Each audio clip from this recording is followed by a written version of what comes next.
Mindfulness can be really useful for carers because Gall ymwybyddiaeth ofalgar fod yn ddefnyddiol iawn i ofalwyr, achos gallu helpu nhw i glirio'u meddwl i ddechrau.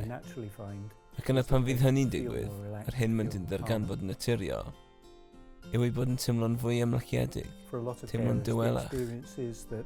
I lawer o ofalwyr, mae'r profiad nad oes ganddyn nhw mewn gwirionedd, chi'n gwybod, llawer amser, neu unrhyw amser yn ystod y dydd, os ydyn nhw'n ofalwyr llawn amser i rywun. Ac felly gallen edrych ar rai technegau byr iawn, fel maen nhw'n cymryd amser allan a gallen fod mor fyr a, chi'n gwybod, dim ond cymryd 3 andl ddyfnach na'r arfer, a dim ond cael eich sylw ynddyn nhw. A falle byddwn ni'n meddwl nad yw hynny'n mynd i wneud lawr o unrhyw beth, os oes gwir angen. I gael rhywfaint o fydd o fyfyrdod neu dechnegau ymlacio, gallai fod rhaid i ni wneud e am, wel, hanner awr neu rhywbeth felly. Ond y gwir yw bod gan hyd yn oed cymryd seibiant byr iawn effaith sy'n ailwefreiddio. Mae'n gadael i'r meddwl dywelu am ychydig. Gallwn weld yn gliriach yr hyn dyn ni am i wneud, a dyn ni'n cysylltu yn hunan dim ond gyda'r teimlad o dywelwch, sydd mewn gwirionedd jyst yma trwy'r amser. Pan dyn ni'n ymgysylltu go iawn gyda ymwybyddiaeth ofalgar yn ystyrlon, mae'n golygu yn lle meddwl amdano, dyn ni mewn gwirionedd yn dod i mewn i'r teimlad ohono. Fel pan fyddwn yn caniatáu ein hunain, dim ond i roi sylw ble rydym ni, yn union fel fan hyn, nawr, y lle yma, ar hyn o bryd. Ac yna, dwi'n meddwl ddim yn mynd at bethau y gallwn fod yn poeni amdano. Pethau all neu all beidio digwydd yn y dyfodol, ac mewn gwirionedd dyw'r holl dechnegau a'r arferion ddim yn ymwneud â cheisio cael chi i ryw le arall. Maen nhw yno i geisio mewn gwirionedd eich annog i fod yma ac yn awr. A dyn ni'n dysgu o oedran cynnar iawn. Mae'r hyn mae pawb yn gwneud, y peth arferol, y peth dynol yw bod nhw'n pryderu, ac mae'n union fel mae pawb yn gwneud hynny. A dyn ni'n fath o amsugno ar ymateb hwnnw wrth i ni heneiddio.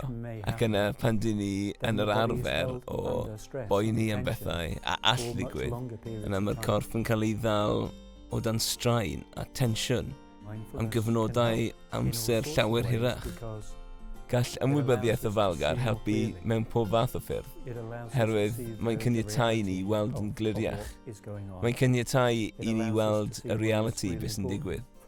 Mae'n caniatáu i ni weld beth sy'n bwysig iawn i ni'n hunain. Pan fyddwn yn ymgysylltu ac ymarfer ymlacio, dyn ni wedi dewis mewn gwirionedd lle dyn ni am roi yn sylw. Felly yn lle fod yn ragosodedig yn ein meddwl, rydyn ni dewis mewn gwirionedd i osod ein sylw, ac yn aml gallwn ddewis i osod ein sylw yn y corff. Sut mae'n teimlo, a phan dyn ni'n gwneud hynny, pan fyddwn yn naturiol yn caniatáu'r sylw fod yn y corff, mae'r corff yn ymateb trwy jyst dadflino, trwy lledu ei hun. Dwi'n credu na fydd y rhan fwyaf o bobl sy'n siarad am ymwybyddiaeth ofalgar ddim yn defnyddio'r gair trawsnewidiol i'w ddisgrifio. Ond yna dyw'r mwyafrif o bobl ddim yn siarad am fod yn rhydd chwaith, am ddod o hyd i le rhyddid dros ein hunain yn ei bywydau. Ac mae bod yn ofalgar bresennol yn gallu gwneud hynny i chi. Ar gyfer gofalwyr sy'n mewn sefyllfa ni allan newid y cyd-osod sylfaenol, sut maen nhw a sut maen nhw'n byw, yna mae dysgu derbyn yr hyn na allwch chi newid yn ddealltwriaeth ryddhaol. Y trawsnewidiad mae bobl yn ofalgar bresennol yn gallu achosi yw gallwn ddysgu bod mewn bywyd mewn ffordd wahanol, a'r ffordd wahanol honno yw gallwn ddysgu bod mewn bywyd, ond heb orfod meddwl bywyd. Ac mae hynny'n brofiad trawsnewidiol. Ac nid yw'n fawr o beth y gallwch chi ei ddeall trwy glywed y geiriau, ond pan ymgysylltwch gyda'r arfer ystyriol, dych chi'n cael ei deimlo drostoch chi eich hun, a pan dych chi'n teimlo drostoch eich hun, mae'n ddigamsyniol.